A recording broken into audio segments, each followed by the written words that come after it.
영암 친구들 안녕하세요. 안녕하세요. 안녕하세요. 안녕하세요. 우리 엄마 아빠들도 반갑습니다. 반갑습니다. 반갑습니다.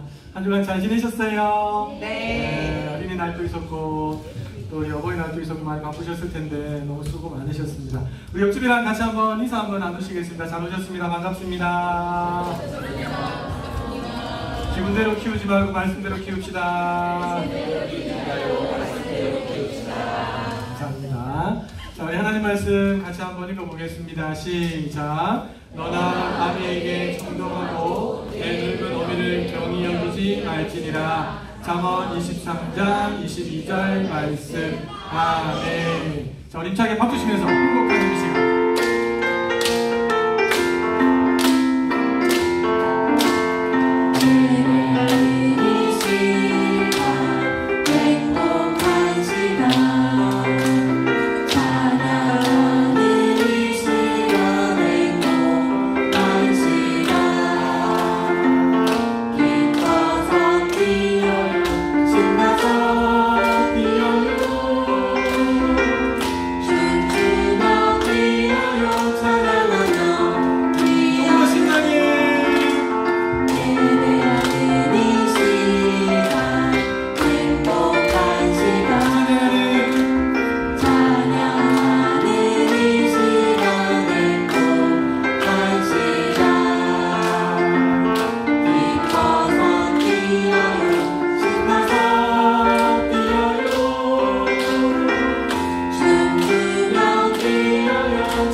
늘 나와 함께 하십니다. 자, 이 나라는 어느 나라일까요?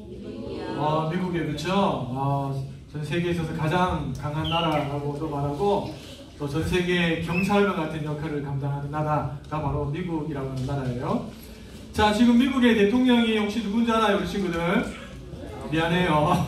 우리나라 대통령도 잘 모를 텐데 미국 대통령까지, 그렇죠? 미국 대통령이 지금 45대 대통령이 도널드 트럼프라고 하는 할아버지가 대통령이신데요. 45대까지 나왔다는 말은 대통령이 45번이 바뀌었다는 거예요. 그렇죠? 그런데 45명의 대통령이 있었느냐? 그렇진 않아요. 중간에 뭐 2번씩 하신 분도 계시기 때문에 40명이 조금 넘는 분들이 미국의 역대 대통령들이다, 이렇게 보시면 됩니다. 자, 이렇게 많은 대통령들이 배출되었는데, 자, 이 많은 대통령들 중에서 미국인들이, 그리고 미국인들뿐만 아니라 다른 나라 사람들도 가장 존경하는 대통령이 한 분 계세요. 혹시 누군지 알아요? 맞아요. 우리 친구들 아마 성경이 만든 사람이라는 책을 보면 링컨 이야기가 잘 나오는데, 이 링컨이라고 하는 대통령이 16대 대통령인데 지금까지도 가장 많은 존경을 받고 있어요. 왜냐하면 미국도 예전에 남과 북으로 나눠져서 많은 싸움을 하고 많은 사람이 죽고 그랬대요.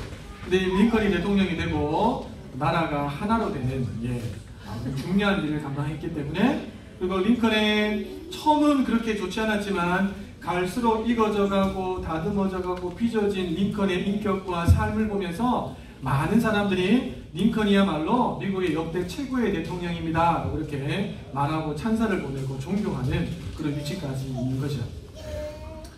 자, 오늘 목사님이 링컨 이야기를 좀 하려고 합니다, 친구들에게.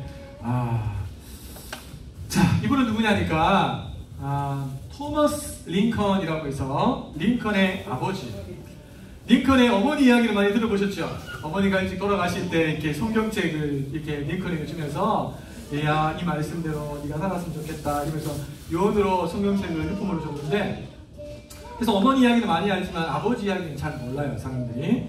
아버지는 토마스 링컨이라고 부르는데요, 이 아버지는 영국 사람입니다. 영국에서 있다가 배를 타고 미국이라고 하는 땅으로 이민을 와요. 이민을. 최근에 우리 영화부에서 캐나다로 이민 간 가족들도 있습니다.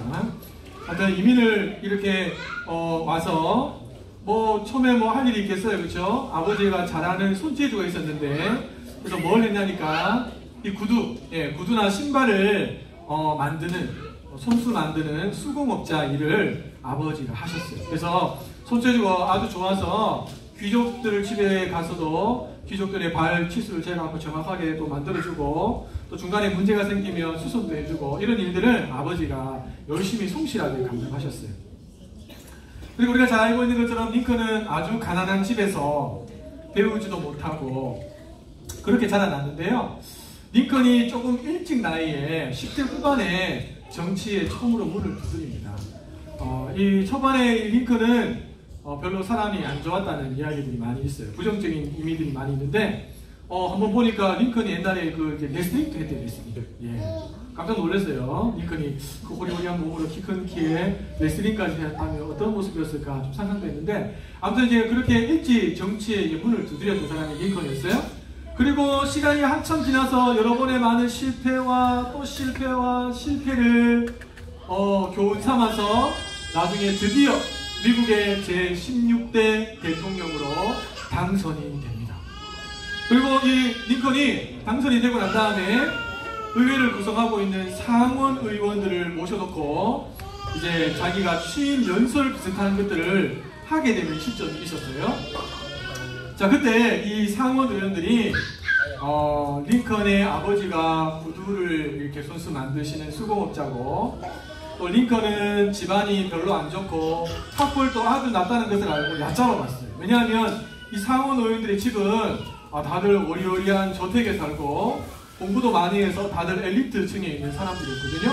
그러니까 이런 사람들이 공부도 제대로 못하고 집안도 별로 안 좋고 아버지도 하찮은 직업에 있는 그런 사람이 대통령에 대해서 손대려고 하니까 마음에 뭔가 찝찝한 게 있겠죠. 그렇죠? 그래서 약간 비꼬으면서 이렇게 말했대요. 링컨, 당신이 대통령이 되다니 정말 놀랍소. 그러나 당신의 아버지가 신발을 만드는 사람이라는 것을 잊지 마시오. 가끔 당신의 아버지가 우리 집에 신발을 만들기 위해 찾아오곤 했지요. 바로 이 신발도 당신의 아버지가 만든 것이요. 그러면서 신발을 탁 보여줬대요. 이거는 약간 링컨의 입장에서는 마음이 좀 아픈 이야기예요. 그렇죠? 아마 링컨이 사람이 덜 됐었으면 그래서 어쩌라고? 응? 나도 아버지 생각하기 싫은데 왜 갑자기 아버지를 덜먹여서 이 좋은 날 이 기분을 망치게 하냐고 막 이렇게 할 수 있을 것 같은데 링컨은 전혀 그렇게 하지 않았어요. 자, 링컨이 한 말을 우리 부모님들께서 한번 천천히 한번 읽어주시면 좋겠습니다. 시작. 한동안 잊고 있던 내 아버지의 얼굴이 기억났습니다. 내 아버지는 신발 수공업자로 완벽한 솜씨를 가진 분이셨습니다. 나는 아버지를 능가할 수 없습니다. 다만 아버지의 위대함을 따라잡으려 노력할 뿐이었습니다. 나의 아버지는 많은 귀족들의 신발을 만드셨습니다. 여기 이 자리에 모인 분들 중에 내 아버지가 만드신 신발을 신으신 분들도 계실 겁니다. 만약 신발이 불편하다면 제게 말씀해 주십시오. 그리고 이런 말을 덧붙였대요. 아버지의 기술을 옆에서 보고 배웠기에 조금은 손봐드릴 수 있습니다. 나는 내 아버지가 만드신 신발을 최선을 다해 고쳐드리겠습니다.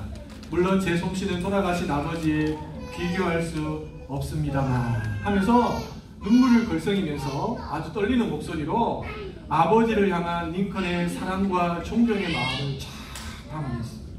그래서 링컨의 아버지를 깔보고 업신여겼던 그 사람들이 아무 말도 없어요. 야, 목사님 이 링컨 이야기를 접하면서 이런 마음이 들었어요. 야, 목사님 집에 있는 세 아들이 나중에 커서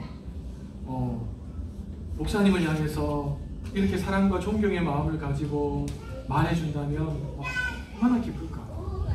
이 세 아들이 각자의 분야의 전문가가 되고 돈을 많이 벌고 사람들에게 칭찬 듣는 것보다 이 아이들이 아버지를 존경하고 사랑하는 마음들을 더 가지고 있다면 그것이 더 큰 부모에게 기쁨이겠구나, 이런 마음이 들었어요. 아마 우리 친구들의 부모님들도 똑같을 것 같아요. 우리 친구들 중에 앞으로 링컨보다 더 부모님을 사랑하고 존경하는 마음이 큰 그런 하나님의 사람들이 일어나게 되기를 예수님의 이름으로 축복합니다. 자, 그러면 링컨은 어떻게 해서 사람들이 손가락질하고 무시하는 신발 수공업자인 그 아버지를 이렇게 사랑하고 존경하는 사람이 되었을까요? 그리고 도대체 링컨은 학벌도 없고 집안도 별 볼 일 없고 가진 능력도 별 볼 일 없는데 어떻게 미국이라고 하는 큰 나라의 대통령이 되고 더 나아가서 지금까지도 많은 사람들에게 최고로 존경받는 그런 대통령으로 이름이 불려질 수 있게 되었습니다. 그 이유가 뭘까요? 그 이유는 바로 링컨이 하나님의 약속의 말씀을 붙잡았기 때문에. 여기 앉아있는 우리 친구들도 링컨보다 더 위대한 하나님의 사람이 될 수 있을 수 있습니다. 링컨보다 더 빨리 하나님 말씀을 붙잡으면 하나님이 기억해 놓으셨다가 우리 친구들 그렇게 위대하게 하나님의 영광을 드러내는 인물들로 세워주실 줄로 믿습니다. 자, 링컨이 붙잡았던 말씀 중에 이 말씀이 있어요. 제가 구약 직역 성경으로 했는데 우리 오늘 읽었던 말씀 안에도 나와 있는 내용이 비슷한 내용이긴 하지만 같이 한번 읽어보도록 하겠습니다. 시작! 내 아들아, 내 아버지의 명령을 지키고 내 어머님의 가르침을 버리지 마라. 내 마음에 항상 그것들을 묻고 내 목에 그것들을 메어라. 내가 걸어다닐 때 그것이 너를 인도하고 내가 누울 때 그것이 너를 지키며 내가 깰 때 그것이 너를 가르치게 하여라. 아멘. 아버지의 명령과 어머님의 가르침은 그냥 단순히 세상적인 지혜가 아니고 하나님의 말씀 안에서 끌어올린 지혜, 삶의 지혜, 해야 할 것들, 하지 말아야 될 것에 대한 말씀들이었습니다. 그것들을 잘 듣고 마음에 항상 그것들을 묶어두었대요. 그리고요, 목에다가 그것을 메어놨대요. 나중에는 그렇게 말씀이 내 안에서 떨어지지 않게 되니까 그 말씀들이 인도해주고 그 말씀들이 지켜주고 그 말씀들이 가르쳐주게 되었다 라고 이렇게 잠언 기자가 말하고 있습니다. 다시 한 번 더 소망하는 것은 우리 오늘 3부에 나오는 이 친구들이 진짜 어머니 아버지가 들려주시는 하나님의 말씀을 마음에 묻고 목에 메어서 이 말씀의 인도와 보호하심과 가르침 안에서 빛나는, 링컨보다 더 빛나는 하나님의 사람들로 나오게 되기를 예수님의 이름으로 축복합니다. 아멘. 예수님의 이름으로 축복합니다. 아멘. 자, 우리 부모님들과 함께 말씀 나눠봅시다. 자, 오늘 본문 말씀을 제가 구약 직역 성경으로 조금 적어왔어요. 여러분이 처음에 읽었던 말씀하고 뉘앙스가 조금 달라요. 여러분 주고 받으셨죠? 네, 주고 받으셨죠? 거기 보시면 너 낳은 아버지에게 잘 청종하라 이렇게 나와 있어요. 그렇죠? 근데 구약의 직역 성경을 보니까 이렇게 나와 있어요. 너를 낳은 내 아버지의 훈계를 들어라. 네, 그냥 청종하라가 아니고 훈계를 들으래요. 그 다음에 그리고 내 어머니가 늙었다고 멸시하지 마라 이렇게 나와 있어요. 오늘 저는 이 말씀을 가지고 이 잠언 안에 나와 있는 문맥을 쭉 살펴보면서 이 말씀 안에서 우리가 붙잡아야 될 두 가지 자녀 양육의 중요한 포인트들을 함께 좀 나누려고 합니다. 우리 부모님들이 이 두 가지를 잘 기억해 놓으셨다가 당장 우리 아이들을 양육하는데 유용하게 사용하셨으면 좋겠습니다. 자, 첫 번째 같이 한번 읽어보겠습니다. 시작! 아멘. 아이들로 아비의 훈계를 듣도록 만들어야 됩니다. 자, 훈계라는 말은 국어 사전적인 의미가 이런 뜻입니다. 잘못하지 않도록 타일러 주의시킨다. 이거예요. 네. 그러니까 우리나라에서 쓰는 훈계라는 단어는요, 잘못하기 전에 얘야 기억해라. 너 이렇게 하면 큰일 난다. 그렇게 하면 어머니가 화낼 거야. 그렇게 하면 매들 거야. 라고 잘못하기 전에 잘못할 것을 내다보고 그렇게 하지 못하도록 만들어주는 것이 우리나라에서 사용하는 훈계의 의미예요. 이해가 되시죠? 그렇죠? 자, 그러면 히브리어에서 말하는 훈계는 뮤카, 무사르라고 하는데요. 책망, 경고, 지도 이렇게 나왔어요. 그러니까 히브리어에서 쓰는 이 훈계라는 단어는요, 우리나라에 쓰는 국어 사전적인 의미가 이 정도라면 이걸 넘어섭니다. 어떤 의미로 넘어서냐니까 아이가 뭔가를 하기 전에 잘못된 것을 하지 못하도록 말하는 것도 훈계로 포함해요. 히브리어에는. 그리고 또 하나, 아이가 그렇게 해서 잘못을 저질렀어요. 그때 어떻게 하느냐? 경고하고 책망하는 말들로 훈계한다는 것을 함께 사용하고 있습니다. 그러니까 우리나라에서 쓰는 언어보다 이 유대인들이 사용하는 이 훈계라는 단어가 훨씬 더 넓은 의미에서 의미라는 것이죠. 제가 한번 물어보겠습니다. 아이들을 키울 때 훈계가 필요합니까? 필요하지 않습니까? 반드시 필요합니까? 반드시 필요 없습니까? 반드시 필요해요. 반드시. 근데 훈계하기가 쉬워요? 어려워요? 훈계하고 나면 내 기분이 좋아져요, 안 좋아져요? 그래서 안 하는 분들이 많아요. 의외로. 자, 왜 번거로운 훈계가 필요할까? 왜 필요할까, 이 훈계가? 하고 나면 내 기분도 안 좋아지고 아이도 얼굴에 인상이 찌푸려지고, 이 훈계를 왜 번거롭게 계속 해야 하는가? 장원 기자가 우리에게 명확하게 말하고 있습니다. 오늘 본문에서 한 절 건너뛰고 두 절 뒤에 나오는 두 절 말씀을 한번 읽어볼게요. 시작! 의인의 아버지는 증명 즐거워하니 지혜자를 낳는 자는 그로 인해 기쁠 것이다. 내 아버지와 내 어머니가 기뻐하며 너를 낳은 그녀가 즐거워할 것이다. 자, 여기 보면 의인하고 지혜자라는 같은 말이에요. 의인과 지혜자 같은 말이고요. 그리고 반복돼서 나오는 말이 있어요. 보세요. 앞에 즐거워하나니, 뒤에 즐거워하나니, 중간에 기쁠 것이다, 중간에 기뻐하며 나와 있어요. 정리하면 이런 말이에요.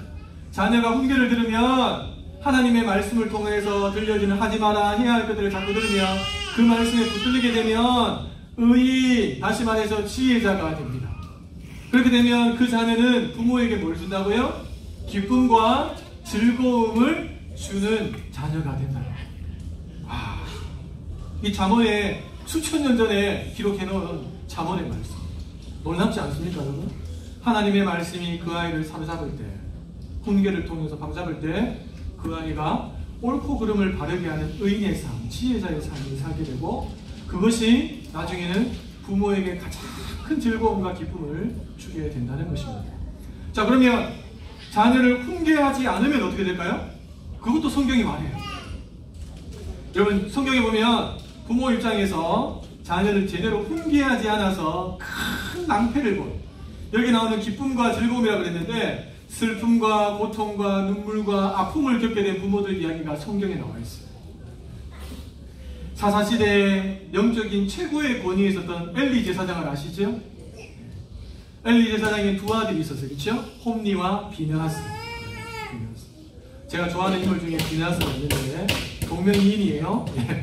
이 홈니와 비느하스는 아버지의 뒤를 이어서 제사장 역할을 감당하고, 그리고 나중에는요, 사사의 역할들을 감당할 수 있는, 재판장 역할도 감당할 수 있는 그마마 영적인 유익이 있는 자리였어요. 그런데요, 그들이 어떻게 했습니까?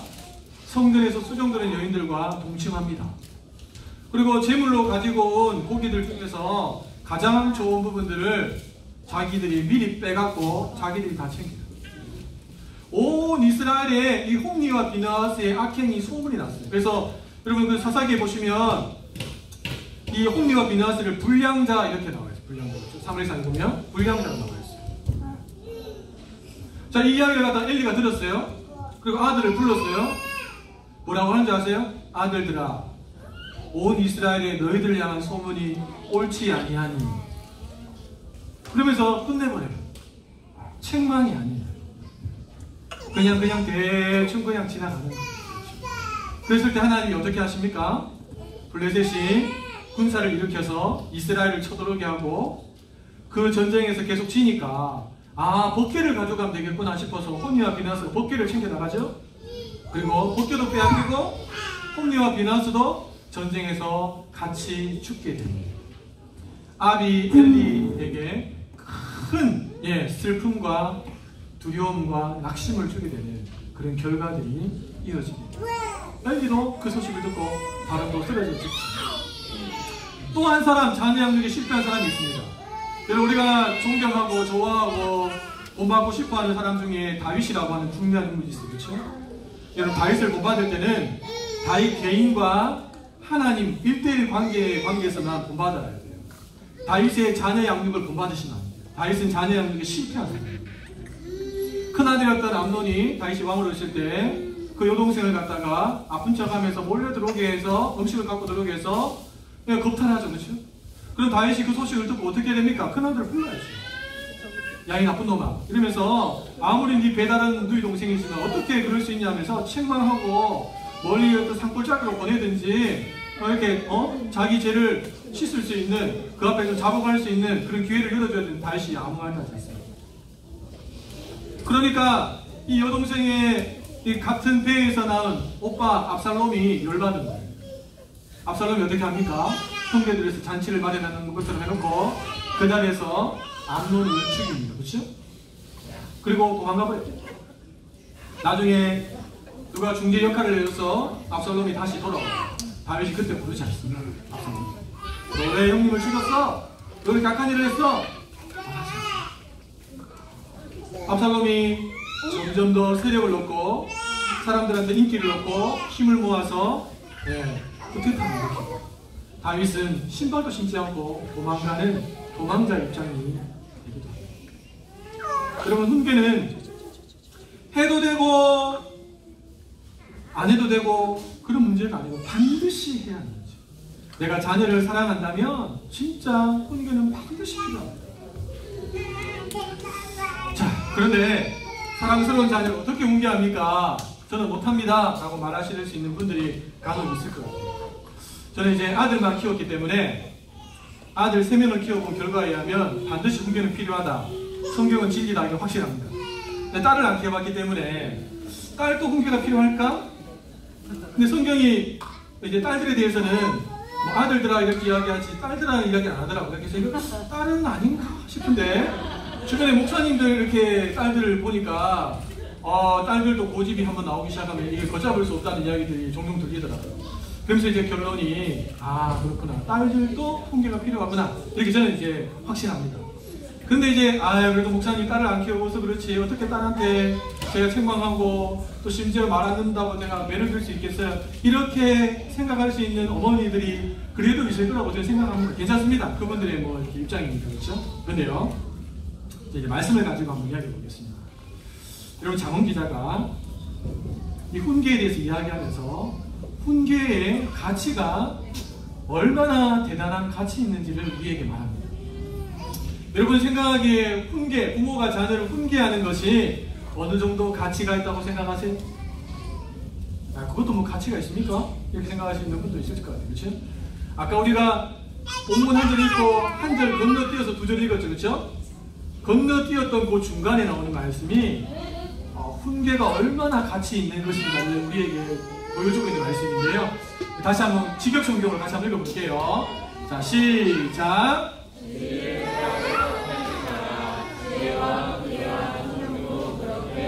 아멘. 자, 여기 훈계라는 말이 나옵니다. 자, 보세요. 훈계를 무엇과 동격으로 만들어 놨습니까? 장원 기자가 지혜와 그 다음에요 총명. 우와! 여러분, 지혜는 엄청 좋은 거 아닙니까? 그렇죠? 모두가 지혜자가 되기를 원하잖아요. 그 다음 총명. 엄청 귀한 거 아닙니까? 근데 그 사이에다가 뭘 넣어놨어요? 훈계를 넣었어요. 지혜와 훈계와 총명을 동급으로 보면서, 자, 대칭 구조를 놨는데 앞에 보세요. 뭐라고 나오냐니까 진리를 사고서 팔지 마라 그랬어요. 진리를 내가 딱 샀으면 이 진리는 절대로 팔 수 없는 거예요. 왜냐하면 너무너무 귀한 거니까. 내 목숨을 걸어도 지켜야 될 것이 진리이기 때문에 절대로 팔 수 없어요. 그러면서 그 다음 선상의 지혜와 훈계와 명철도 그렇게 하여라. 너희가 진리를 대하듯이 지혜와 훈계와 총명도 그렇게 대해야 된다. 그러니까 우리가 생각하는 것보다 훈계는 훨씬 더 가치가 있는 것이라는 거죠. 그러니까 훈계는 필요합니다. 반드시 필요합니다. 자, 그러면 이런 질문이 나올 수 있습니다. 어떻게 훈계해야 됩니까? 제가 뭐 어떻게 훈계해야 됩니까만 이야기해도 1시간 넘게 이야기할 수 있으니까 이야기하면 오늘 설교가 안 끝날 것 같아서 책을 한 권 소개해드리도록 하겠습니다. 이영숙 박사님이 쓰신 자녀 훈계법이라는 책이 있습니다. 좋은 나무 성품학교의 그 이영숙 대표님이십니다. 여기 책을 읽어보면 부모가 어떻게 자녀를 훈계해야 되는지에 대해서 아주 디테일하게 잘 기록해놨습니다. 여러분, 감정을 막 쏟아내면서 이렇게 하는 훈계, 독이 될 수 있습니다. 바른 훈계법을 배우시기 바랍니다. 이 책을 통해서 참고해 보시기 바랍니다. 어떻게 좀 접근질 하셔야 되는데 안 되시면 잘하고 계시다는 거죠?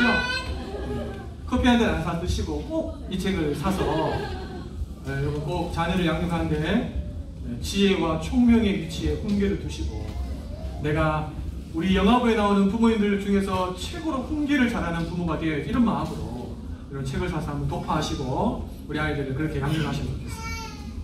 자, 두 번째 같이 한번 읽어봅시다. 시작. 네. 자, 오늘 잠언에서 내 어머니가 늙었다고 멸시하지 마라 그랬어요. 여러분, 늙으면 힘이 없어요. 지혜도 없어요. 할 수 있는 것도 별로 없어요. 그러다 보니까 무시받을 수가 있어요. 그렇죠? 근데 성경은 그렇게 하지 말라 그랬어요. 멸시하지 마라 그랬어요. 어머니. 사람들이 노인 공경이라고 해서 노인들을 우대하고 경로 우도새끼 만들고 막 그렇게 많이 합니다. 그런데 그런 좋은 모양들도 많이 있지만 참 안타까운 것은 최근에 언론을 통해서 접하는 내용들을 보면 노인 공경이 아니고 노인 공격으로 바뀌었어요. 그렇죠? 여러분, 그 아파트에 계시는 수위 아저씨들 있죠? 그분들도 한때 잘 나가시던 분들이세요. 그냥 집에서 편안하게 쉬셔도 되는 분들이세요. 평생을 일해왔기 때문에. 그렇죠? 근데 이제 삶의 보람과 일을 하면서 느끼는 기쁨들을 느끼기 위해서 힘들지만 이제 경비 아저씨로 이렇게 들어오셔서 일을 하시고 자부심을 가지고 일하시는 분들이거든요. 근데 그런 분들을 무시하는 사람들이 많이 있어요. 얼마 전에도 TV에 보면서 깜짝 놀랐는데 주차하는 문제 때문에 경비 아저씨하고 뭐 이렇게 마찰이 생겨갖고 나무잡 때려가지고 아저씨를 때려갖고 죽인 그런 이야기도 있어요.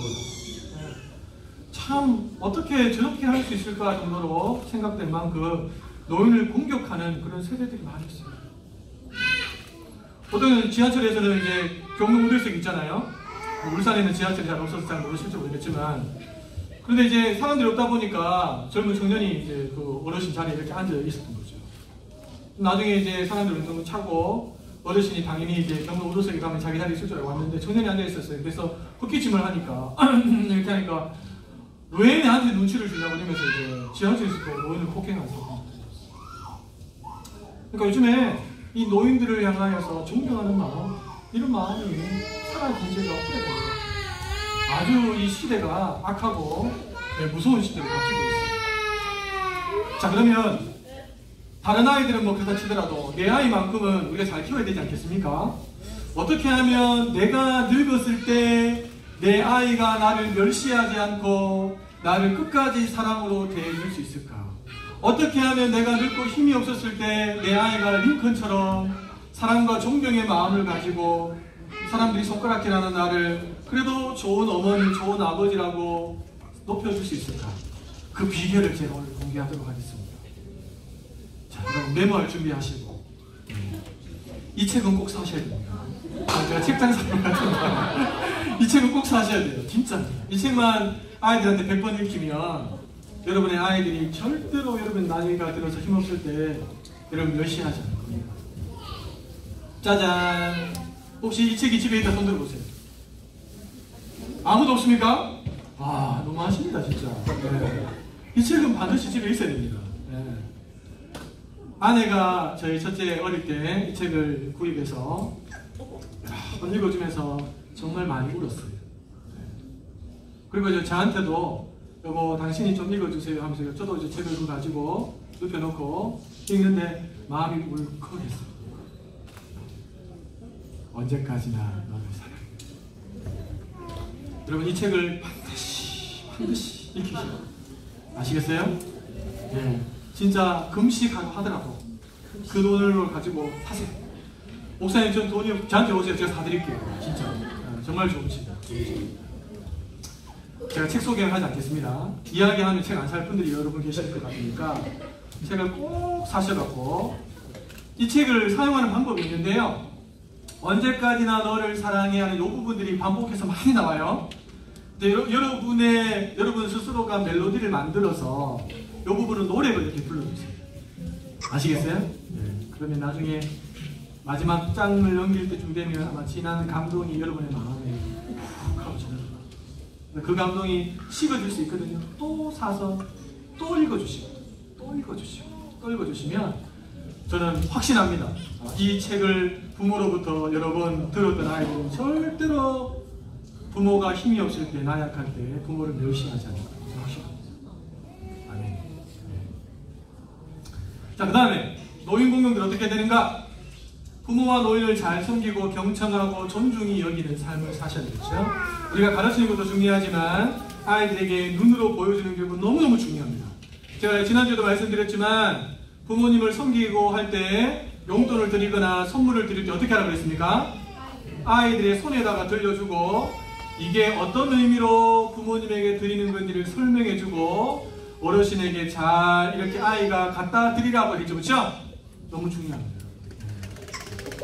아무것도 아닌 것 같지만 아이들은 본대로 합니다. 제가 예전에 사회 가던 교회에 목사님 중에 한 분이 딸이 하나 있는 집이었거든요. 가족은 3명이 있어요. 아파트에 사셨는데 피자를 너무 좋아했어요. 가족들이 피자를 너무 좋아했어요.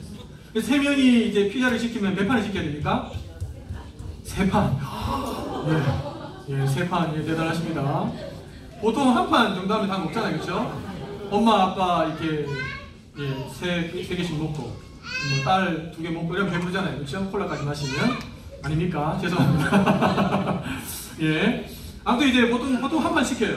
예, 큰 피자를 한 판 시키는데 대짜로. 근데 항상 2판을 시켰어요. 2판. 왜 2판을 시켰는가? 2판이 따보면 딸아이 손에다가 한 판을 딱 들려주고 경비 아저씨 갖다 주죠. 여러분, 경비 아저씨가 피자가 먹고 싶어서 그랬을까요? 아니. 뭘 가르치려고요? 어른들을 존경하는 마음을 가르치고 그렇게 하는 거예요. 피자 한 판이 얼마 될지 모르겠지만 그 돈의 가치보다 훨씬 더 중요한 것을 그 딸아이가 자기가 몸으로 경험하면서 깨닫게 됩니다. 별것 아닌 것 같지만 너무 중요합니다. 여러분, 경비 아저씨 만나거나 일할 때 먼저 인사하세요. 안녕하세요. 수고 많으십니다. 먼저 따뜻하게 인사하는 모습을 아이들이 있을 때 더 잘 보여주셔야 돼요. 교회 들어올 때도 마찬가지죠. 그렇죠? 엘리베이터 탔는데 다들 뻘쭘뻘쭘하게 말도 안 하고 있는 사람들 많더라고요. 어떤 분들이 왜 엘리베이터 타는 사람들이 말을 안 할까 고민하다가 이런 얘기를 하시더라고요. 공기가 부족해서. 네, 이런 얘기 하시는 분들 계신데 아니에요. 공기 충분합니다. 우리 교회 엘리베이터 안에는. 타시면 어르신들이 있으면 안녕하세요. 여러분이 먼저 인사하시는 모습 보여요. 아이들이 처음부터 인사 잘하진 않거든요. 근데 부모가 계속 안녕하세요. 반갑습니다. 이렇게 인사하는 모습을 보여주면 아이들은 그 모습을 본 그대로 놀랍죠? 저 영화부 출신 아이들이 많이 있어요. 제가 몇 년을 했으니까. 그렇죠? 로비를 지나가다 보면 이미 졸업해서 벌써 뛰어다니고 초등학교 들어가는 아이들이 있어요. 근데 그 아이들 중에요 먼저 와서 인사하는 애들이 있어요. 그런데 제가 그 아이의 부모를 알까요 모를까요? 알아요. 제가 그 부모를 알거든요. 잘 가르쳤구나. 진짜 잘 가르쳤구나. 가장 기본적인 거 이거는 정말 어릴 때 안 해주면 하기 쉽지 않거든요. 잘 가르쳐. 그냥 그 아이 보면서 그 아이를 칭찬하지만 사실은 그 부모를 칭찬하는 거죠. 그렇죠? 여러분, 어르신들이 나이가 들면 이 기억력도 조금 떨어지고 그래서 했던 말을 또 하기도 하고 또 하기도 하고 뭐 한 번은 저희 집에 이제 아내랑 같이 애들 다 데리고 어머니 댁에 갔어요. 저는 일찍 자고 저희 어머니하고 이제 저희 아내하고 애들하고 쭉 자는데 어머니가 했던 이야기 또 하고 했던 이야기 또 하고 했던 이야기 또 하고 잠은 오는데 어머니가 아까 하셨는데 이런 말도 못하고 한 4번인가 연습을 아내가 들어주는 거 있었어요. 아이들이 옆에서 다 알죠. 경청하는 모습을 보여주는 거예요. 아, 어머니 그거 했잖아요. 또 하세요. 어머니 머리 아프신 거 아니에요? 그렇게 말씀하시죠. 네 어머니, 네 어머니 잘 알겠습니다. 아, 네 어머니 알겠습니다. 다음에 만나면 또 똑같은 얘기 또 하실 수 있어요. 또 틀어주는 거죠. 그리고 존중해주고 세워드리고 먼저 하실 수 있도록. 여러분, 집에서 밥상머리 교육 하시죠? 밥 먹을 때 제일 먼저 딱 앉으면 뭐부터 해야 됩니까? 아버지 먼저 드세요. 그 다음에요 어머니 먼저 드세요. 그 다음에는요 형님 먼저 먹어라. 그 다음에 둘째 형님, 셋째 자기 형님. 할머니 할아버지가 있으면 어떡합니까? 그럼요, 할아버지 먼저 드세요. 아무것도 아닌 것 같지만 그걸 통해서 아이들이 질서를 배워요. 질서를. 여러분, 이것은 어릴 때 해야 합니다. 어릴 때 하면 평생 자연스럽게 자기 것이 돼서 따라오게 되어 있습니다. 자, 우리 같이 한번 읽고 마무리하도록 하겠습니다. 같이 읽겠습니다. 시작. 자녀를 통해 즐거움과 기쁨을 누리기 원한다면 자녀가 잘못했을 때 훈계하는 부모가 되어야 합니다. 그리고 노인을 멸시하지 않고 도리어 존중히 여기는 것이 마땅한 것이라는 걸 부모가 보여주고 가르쳐야 합니다.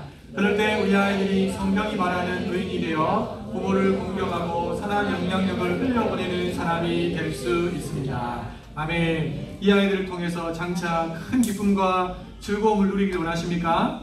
그렇다면 하나님의 말씀에 입각해서 아이들이 어릴 때부터 말랑말랑할 때부터 말씀을 잘 심어 놓으시고 잘 보여주시면 반드시 그 열매들을 통해서 큰 기쁨과 즐거움을 맛보게 될 줄로 믿습니다. 그런 믿음의 부모님들 되시기를 예수님의 이름으로 축복합니다. 예수님의 이름으로 축복합니다.